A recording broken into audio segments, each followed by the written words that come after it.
Half yearly exams आ रहे हैं and आज की इस वीडियो में मैं तुम्हें ऐसी स्मार्टर वे बताऊंगी जिससे स्टडी करके तुम 90% मार्क्स लेके आ सकते हो without studying 12 hours a day. So hey everyone, welcome to learn faster 1818 and आज की इस वीडियो में I will tell you how to prepare for your half yearly exams, कि तुम अपने हाफ ईयरली एग्ज़ाम्स में कैसे पढ़ाई करोगे एंड कैसे अच्छे मार्क्स लेके आ सकते हो। इस वीडियो में मैं तुम्हें सब्जेक्ट वाइज स्ट्रैटेजी बताऊंगी एंड हर एक सब्जेक्ट को कैसे पढ़ना है वो भी मैं इस वीडियो में बताऊंगी। So let's get started. अगर तुम क्लास 11th में हो तो तुम्हारे हाफ ईयरली मैटर करते हैं क्योंकि इसके नंबर तुम्हारी रिपोर्ट कार्ड में जुड़ते हैं। लेकिन अगर तुम क्लास 12th में हो सो ये तुम्हें बोर्ड के लिए प्रिपेयर करेगा। यानी कि अगर तुम हाफ ईयरली में भी अच्छे से स्टडी कर लेते हो तो तुम बोर्ड के लिए आगे प्रिपेयर हो। अच्छे से स्टडी करनी है। फर्स्ट स्टेप है जो तुम्हें फॉलो करना है, that is make a planner. सबसे पहले तुमने प्लानर बनाना है कि जितने चैप्टर तुमने करने हैं, जो चैप्टर तुम्हारे रहते हैं और जो chapters which are partially done and जो चैप्टर तुमने अच्छे से कंप्लीट कर लिए हैं, उनका एक प्लानर बनाओ सो दैट तुम्हें पता लग जाएगा कि कितने चैप्टर्स रहते हैं, कितने चैप्टर तुमने आधे कर लिए और हाफ लेफ्ट हैं एंड कितने चैप्टर तुमने अच्छे से कंप्लीट करके साइड में रख दिए हैं। इससे तुम्हें आइडिया मिल जाएगा, इस प्लानर को बना के तुम्हें आइडिया मिल जाएगा कि तुम्हें क्या करना है और कैसे स्टडी करनी है। जो चैप्टर रहते हैं उन्हें अभी स्टार्ट कर दो, स्टार्ट इट राइट नाउ। जो चैप्टर्स रहते हैं उनमें ज़्यादा टाइम लगेगा उन चैप्टर्स को कवर करने में। लेट्स से कि 5 to 6 चैप्टर्स रहते हैं, इनको कवर करने में 12 to 15 डेज़ लग सकते हैं। ऐसे चैप्टर्स जो तुम्हारे रहते हैं उनको तुम 12 to 15 डेज़ दो कवर करने के लिए। एंड जो chapter which are partially done यानी कि आधे हो चुके हैं और आधे रहते हैं, इनको तुम 3 to 4 डेज़ दो कवर करने के लिए। Give them 3 to 4 days to cover the topics which are left. जो चैप्टर्स तुम्हारे completely डन हो चुके हैं, the chapters which are done, उनको तुम जस्ट रिवाइज करोगे। 4 to 5 डेज़ में तुम इन्हें रिवाइज करके साइड में रख सकते हो। 4 to 5 डेज़ में तुम इन्हें रिवाइज कर लेना।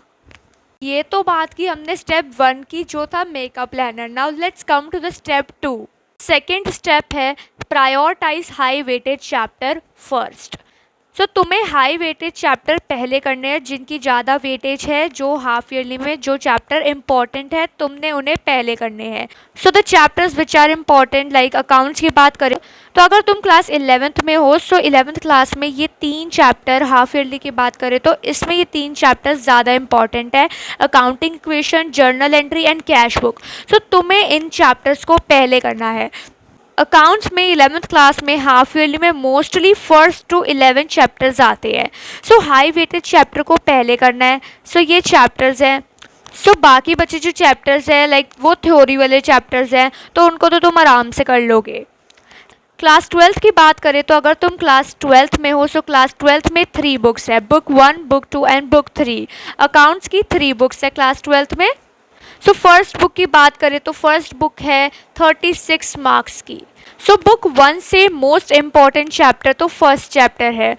जो फर्स्ट चैप्टर है वो तुम्हारे पूरे 11 नंबर कवर करेगा एंड जो बाकी बचे चैप्टर है वो टीचर पे डिपेंड करता है। लाइक 25 मार्क्स के जो चैप्टर है वो बुक 1 से, चैप्टर 1 को छोड़ के, क्योंकि चैप्टर 1 कवर करता है तुम्हारे 11 मार्क्स, तो बाकी बचे 25 मार्क्स जो है बुक के, क्योंकि तुम्हारे 10 नंबर तो बुक 1 का चैप्टर 1 ही ले जाएगा। तो बाकी बचे जो 25 मार्क्स है वो बुक 1 के लास्ट के 6 चैप्टर्स में से होंगे।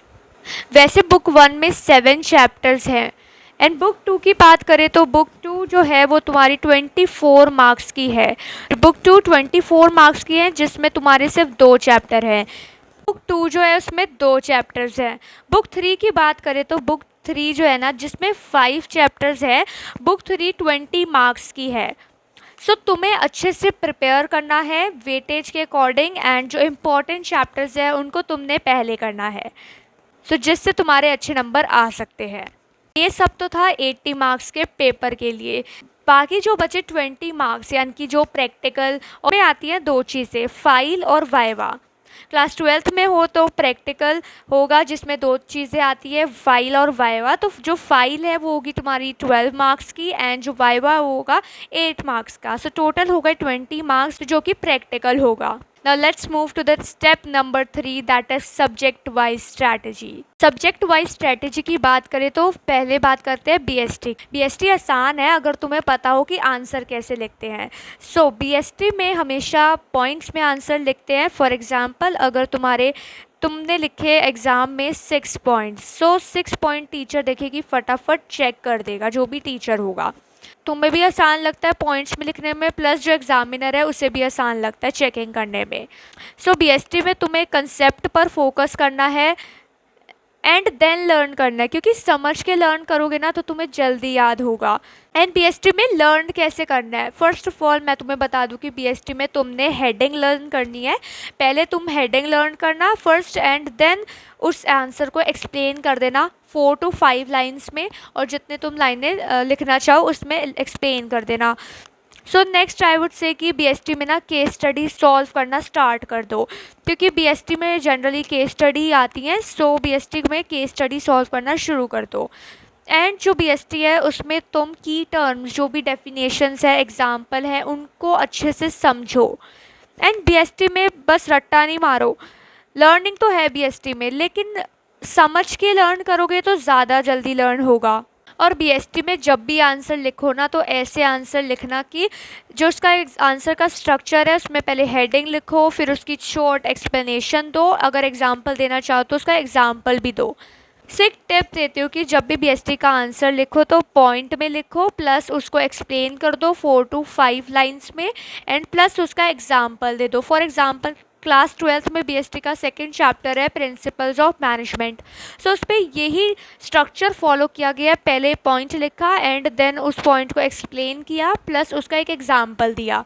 सो इस तरीके से लिखना है तुम्हें एग्ज़ाम में। सो जो बीएसटी के कॉमन चैप्टर्स है, अगर तुम क्लास 11th में हो so nature and purpose of business, forms of organisation, and अगर तुम क्लास 12th में हो सो उसके कॉमन चैप्टर है प्लानिंग, ऑर्गेनाइजिंग, डायरेक्टिंग। तो इस टेक्निक को यूज़ करके तुम बीएसटी में लर्न अच्छे से कर पाओगे। नेक्स्ट सब्जेक्ट है अकाउंट्स। सो अकाउंट्स में तुम्हें कंसेप्ट अच्छे से समझना है, like journal entry, ledger and trial balance and financial statement. इन सब के कंसेप्ट को अच्छे से समझना है एंड जो उनके फॉर्मेट होते हैं उनको भी अच्छे से रिमेंबर करना है। सो अकाउंट्स में तुम्हें प्रैक्टिस करने हैं सम, जस्ट उन्हें ऊपर ऊपर से रीड नहीं कर लेने, उनको कंसेप्ट समझ के उनका और उन क्वेश्चन को प्रैक्टिस करने हैं। सो अकाउंट्स में ना एक रजिस्टर यूज़ करो ताकि जो रफ वर्क होता है वो तुम उस रजिस्टर पर कर पाओ, एंड प्लस जो तुम्हारी प्रैक्टिस है वो भी तुम कर पाओ। एंड तुम टफ क्वेश्चन को मार्क कर लो बुक में एंड उन पर ज़्यादा फोकस करो क्योंकि वो क्वेश्चंस टफ है। अकाउंट्स में फॉर्मेट रेगुलरली रिवाइज करते रहो एंड मेक श्योर कि तुम 2 to 3 क्वेश्चन हर एक टॉपिक से रोज़ प्रैक्टिस करो, क्योंकि practice makes a person perfect. So कुछ कॉमन चैप्टर की बात करते हैं, जैसे जर्नल एंट्री, बैंक रिकॉन्सिलेशन से statement, depreciation and final accounts. ये सारे चैप्टर क्लास 11th में है and these are the important chapters. And class 12th की बात करें सो पार्टनरशिप एंड गुडविल, ये कॉमन चैप्टर्स हैं। सो एक टिप देती हूँ, अकाउंट्स में भी मोस्टली स्टूडेंट्स क्या करते हैं, प्रैक्टिकल प्रॉब्लम पर नहीं फोकस करते, वो फोकस करते हैं इलस्ट्रेशंस पे। सो आई वुड सजेस्ट यू कि तुम इलस्ट्रेशन से ज़्यादा प्रैक्टिकल प्रॉब्लम पर फोकस करो, क्योंकि प्रैक्टिकल प्रॉब्लम करोगे तो ज़्यादा बेनिफिट है। स्टूडेंट क्या करता है भाई, इलस्ट्रेशन जब भी सॉल्व करने बैठे, भाई आंसर है बुक में, सीधा देखा अटके जहाँ पे, तो वो आंसर देख के सीधा फटाफट यूँ ही कॉपी कर देता है। लेकिन अगर तुम प्रैक्टिकल प्रॉब्लम सॉल्व करोगे, पूरी सॉल्व करोगे एंड जो आंसर बुक में जो गिवन होता है तो उससे मैच करोगे तो प्रैक्टिकल प्रॉब्लम ज़्यादा बेटर है करना, क्योंकि इससे इम्प्रूवमेंट भी होती है। तुम्हें प्रैक्टिकल प्रॉब्लम करनी है, पूरी सॉल्व करनी है। नेक्स्ट सब्जेक्ट की बात करें जो कि है इकोनॉमिक्स। सो इकोनॉमिक्स के हैं 2 पार्ट, एक होती है थ्योरी और एक होता है numerical. So both need different approaches. For micro economics जो कि क्लास 11th में है एंड मैक्रो इकोनॉमिक्स जो कि क्लास 12th में है। मैक्रो एंड माइक्रो में अंडरस्टैंड करना होता है थ्योरी को and concept and numerical practice करने होते हैं। स्टैटिस्टिक्स की बात करें तो स्टैटिस्टिक्स में भी न्यूमेरिकल क्वेश्चंस हैं जो कि तुम्हें प्रैक्टिस करने होते हैं, जैसे mean, median, mode and standard deviation etcetera, वो तुम्हें प्रैक्टिस करना होता है। इंडियन इकोनॉमिक डेवलपमेंट की बात करें जो कि क्लास 12th में है, सो वो पूरी थ्योरी है जिस पे लर्निंग होती है। सो तुम्हें लर्न करना है, लर्न बाय स्प्लिटिंग इट। सो तुम ना चैप्टर्स को स्प्लिट कर करके लर्न भी कर सकते हो। फॉर एग्जाम्पल तुमने हाफ चैप्टर आज कर लिया एंड हाफ चैप्टर कल कर लिया, सो ऐसे लर्न करोगे तो ज़्यादा बेटर है। तो तुम्हें इको में भी कंसेप्ट क्लियर होना चाहिए, प्लस फ्लो चार्ट्स और डायग्राम का तुम यूज़ कर सकते हो for learning long theories. So flow chart का यूज़ तुम कर सकते हो। आई वुड सजेस्ट यू कि solve at least 3 to 5 numericals पर टॉपिक। सो मैक्रो या माइक्रो में तुम 3 to 5 न्यूमेरिकल सॉल्व कर सकते हो। Hope you will get to know that how to study, how to prepare in half yearly exams. सो अगर तुम क्लास 11th या क्लास 12th में हो तो मेरे चैनल को ज़रूर से सब्सक्राइब कर लेना, क्योंकि ऐसी और वीडियोस आती रहेंगी। So do subscribe for more such videos.